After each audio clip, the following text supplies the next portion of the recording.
Well, good morning and welcome to Frankly Speaking here on WYDC TV Big Fox. I'm your host, Frank Acom, and we are broadcasting live from the Hesselson studio here on Marcus Street in Corning. And what an exciting show we have on store for this Friday morning edition. We'll be talking with Dr. Stephen Coleman. At the bottom of the hour, we'll be talking about the Unity in the Community Rally coming up tomorrow at Wisner Park. So that's in this hour. In the 7 o'clock hour, it's Friday with Phil. Phil Palmesano will be joining us, the Assemblyman. We look forward to that. Yesterday, speaking of Assemblyman, we had Assemblyman-elect Joe Sempolinski on the program. And this came in right at the end of the program, and to the viewer who sent it in, I did not read it live on the air, so I want to do so now, but I did let Joe know. It says, great interview. Merry Christmas to you, Joe, to you and Joe. So thank you. Merry Christmas to you. And Joe says Merry Christmas as well. Speaking of having a Merry Christmas, I can't think of a better way to celebrate Christmas than taking part in the Salvation Army Telethon right here on Frankly Speaking. This is our second annual. Hard to believe. We had a blast last time, and this time is going to be just as good. We got great music from the Crystal Chords. We've got great music from Doc Possum. We're just going to have a blast with some special guests. And get this, the donations made from the telethon, up to $5,000, are going to be matched by an anonymous donor that watches Frankly Speaking, and again, showing the power of this amazing audience. So please, I'm asking you to donate to the telethon. There's a couple different ways to do it. And by the way, it's next Friday. So it's a week from today, obviously 6 to 8, all 2 hours. It's going to be filled with music, guests, fun times.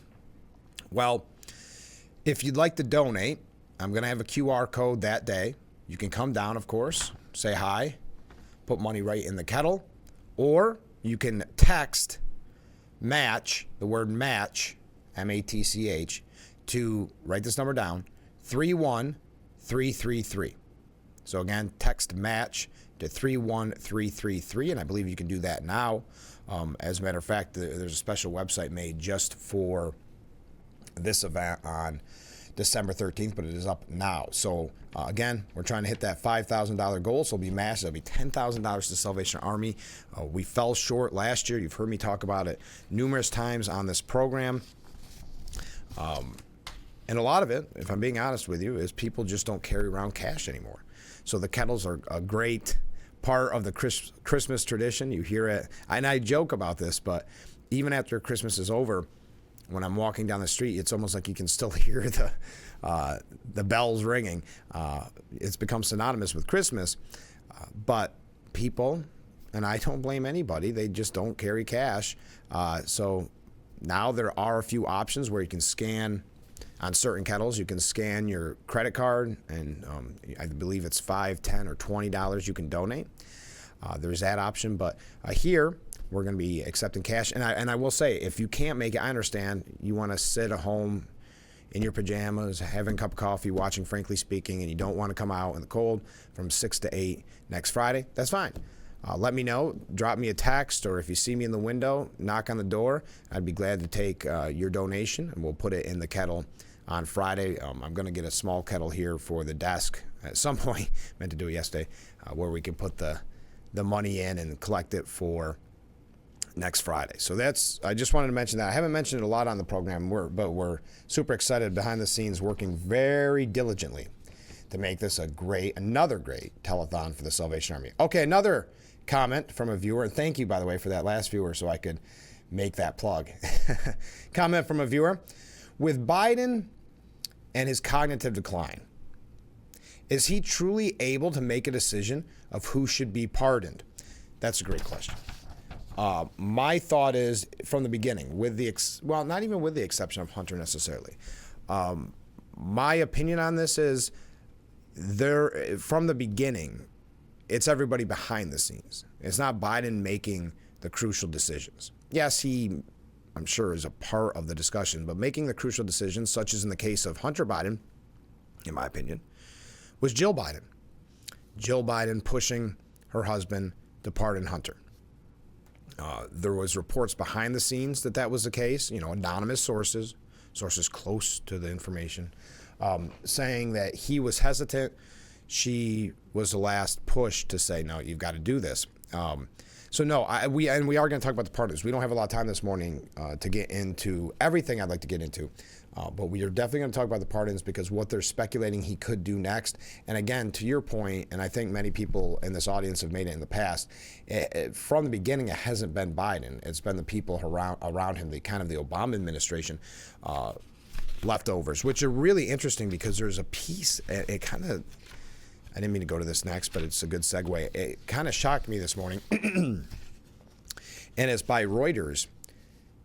Obama gave a speech, so this headline makes sense. Obama hails the power of pluralism as some Democrats push to pass the torch, that perhaps the Obama era is over. And that was said after the election, that with the victory of Trump, it was a signal that the Obama era of the Democrat Party is over. Now, I don't know if I fully accept that, but I believe it is at least in the beginning days, if you will, of it being over. So in his speech, he said the alternative is what we've seen here in the United States and in many democracies around the globe, not just more gridlock, not just more public cynicism, but an increased willingness on the part of politicians and their followers to violate democratic norms, to do anything they can to get their way. I wonder if he's referencing lawfare or trying to keep Trump off the ballot in certain states, that kind of violation of democratic norms, or is he thinking of something else? I'd just be curious. So he discussed the power of pluralism with thousands of live and online attendees at this event called Democracy Forum, not to be confused with Unity in the Community that Dr. Coleman's holding, that is also celebrating democracy. Building lasting majorities that support justice require framing our issues, our causes, what we believe in terms of we, and not just us and them, he said. But that does not mean rolling over when opponents abuse power. He said that's a problem, and when that happens, we have to fight for what we believe in. While Obama remains in high demand on the campaign trail, some in the party are calling for a crop of younger leaders to take the baton after Harris lost every battleground state and the popular vote, and Democrats lost control of the House and the Senate. Quote, I think he'd be the first to agree, David Axelrod, the former senior advisor to Obama, said. I think he would say he's run his race and we need others to step up. Time marches on, and I think he would say we need a whole array of leaders. And there are young leaders in the Democrat Party who are dynamic and very much in touch with the times, who can step up and play a big role. Representative Seth Moulton said, I've always been an advocate for a new generation of leadership in the party, and I think that people are yearning for that. It doesn't mean that Obama's magic is totally gone, but Obama's not going to be a future president. Obama's not running for Senate. We need to hear from newer voices that can better represent the fears and struggles that Americans face today. Which is interesting they say that now when they didn't focus on the fears and struggles. As a matter of fact, as Joe Semplinsky so eloquently put it yesterday, they laughed when you talked about your fears and your struggles. They would say, as I've mentioned so many times, on page 38 of the statistics from this bureaucratic group, the economy's actually doing really good. So you're kind of nuts if you think that we're not in a boom time. And that's why they're now trying to say, oh no, things are looking much better. So Trump is going to be inheriting a great economy. Well, again, I would just point to, as I said, like a broken record on this program, so many times, that just look at your grocery bill. Do you believe the Don Lemons of the world, and I point to him because he was one of the people that was so blatant about it in that video when someone said, I can't afford my bills, and he literally pulls out paperwork from some government agency saying, no, look at these stats. When it comes to inflation and the cost of living, there's no denying it. The politicians, just like with public safety, let's face it, as we're dealing with that in New York and throughout the whole country, there's no denying it. They can say, well, hey, no, things are actually really good. You're really wrong-headed. Well, we're living it. It's a lived experience, to use their term. So this idea that now they're saying, and which is interesting, they're trying to get rid of the Obama era. So maybe that article right after Election Day was accurate, that the Trump victory is the death to the Obama era. But to say now, again, Representative Seth Moulton, Democrat from Massachusetts, saying that we need to hear from newer voices that can better represent the fears and struggles that Americans face today. Why didn't you listen the last 4 years? And I'm not speaking, I don't know about Seth Moulton specifically, but the Democrat Party. Listen to those fears and struggles instead of mocking those fears and struggles. Still mocking as of, and I mentioned it with the former congressman, mentioned it 2 days ago, and I think it was the DNC, and I wish I had it in front of me. They were mocking you because they were putting up, again, some chart or graph about how great the economy is, saying, oh, but you couldn't afford eggs? Mocking you again for your vote this time, and that you actually had struggles when it came to living and being able to afford to live. All right. Thank you for all these great comments from viewers, letting me segue into stories I wanted to get to.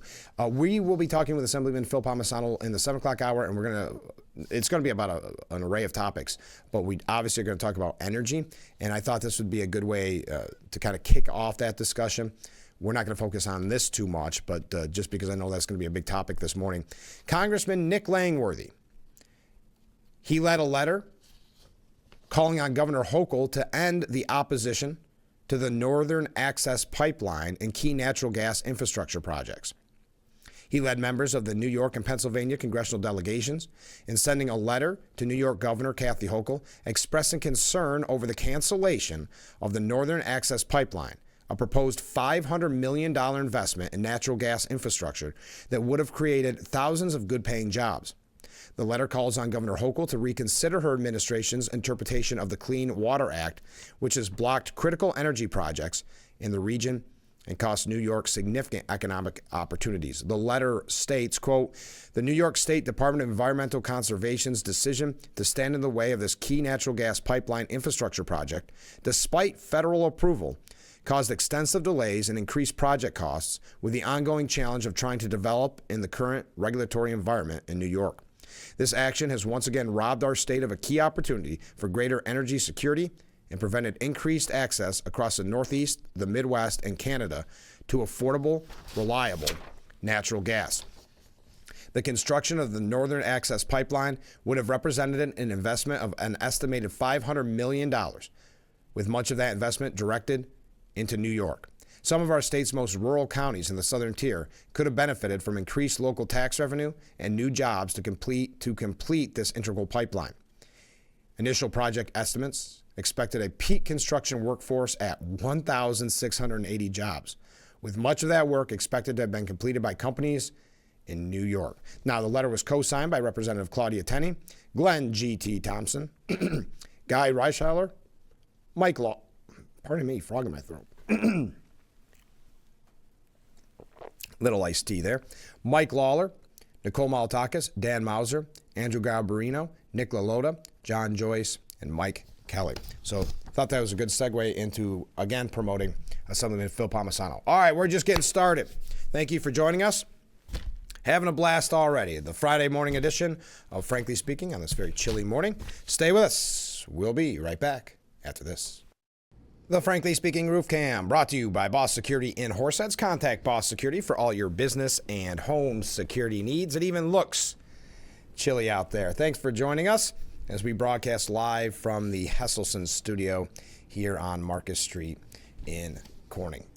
Something interesting just quickly before we get into pardons.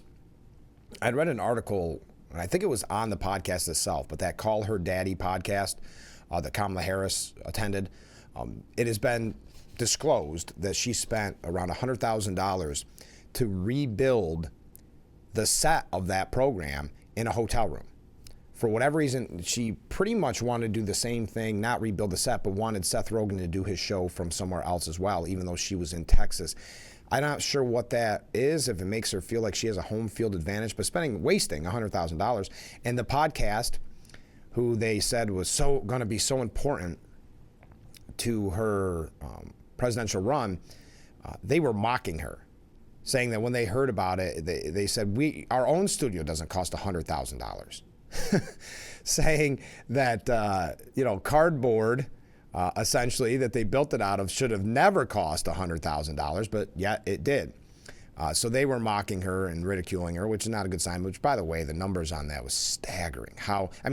Still good numbers. Harris's interview with that podcast got something like 8 million. Don't quote me exactly, but 8 million. But they said, last article I read, that the Trump-Rogan interview got something like 70 million views, just to show you the difference. But anyway, tying in with that, we heard about the donations that Harris made to Al Sharpton before their already easy interview. Even if she didn't make the donations, you know that was not going to be a hardball interview, right? Well, now a coalition of black churches are calling on MSNBC to suspend and investigate Reverend Al Sharpton after his nonprofit accepted $500,000 in donations from Vice President Kamala Harris's campaign. Quote, "This type of action puts a moral stain on the integrity of the black church," the National Black Church Initiative wrote, urging MSNBC to investigate the Harris campaign payment. And they claim, this is another reason why MSNBC has lost, I don't know if they've really had credibility, but lost so many viewers, to think that they were supposedly caught off guard by this. They didn't know that Harris had made that donation to Sharpton before the interview, signaling a lot of red flags there. But the coalition says it represents 150,000 churches and 27.7 million members across the country, and, quote, "is very concerned that one of our leaders appears to be selling our voting to Kamala Harris's campaign. We will support Reverend Sharpton's suspension until the investigation is complete," the coalition said on Facebook. In all the talk about the threat to our democracy, someone forgot to articulate that free, open, objective, and transparent press is an essential component of the building blocks to preserve our democracy's integrity. Wow. So just kind of a quick update on the Harris campaign there. And man, can you imagine if that's the way she spent money? $1.5 billion in 107 days with $20 million more in debt. Imagine what she would have done with your tax dollars, folks. So after pardoning, this is an intriguing headline. They are really going after Biden. And I want to get your thoughts on this because they are, in my opinion, making Biden the fall guy. Biden has been loyal to the Democrat Party, blind adherence to the Democrat Party for over 50 years. And not well over 50 years, right? No, yeah, probably 50 years. And yet now they, instead of learning their lesson from this race, they are now blaming him. And so this whole week we've talked about the article after article saying his legacy, and not in a positive way. And I actually think that Joe Sempolinski had a really great point yesterday that when they look back at his presidency, number one in 100 years from now, when they study it, probably the thing that they're going to take away the most is the pardon of his son Hunter. But anyway, so they keep talking about his legacy and it's destroyed. He's the fall guy. Now you see the media piling on, roll call saying after pardoning son, Biden returns home to a credibility problem.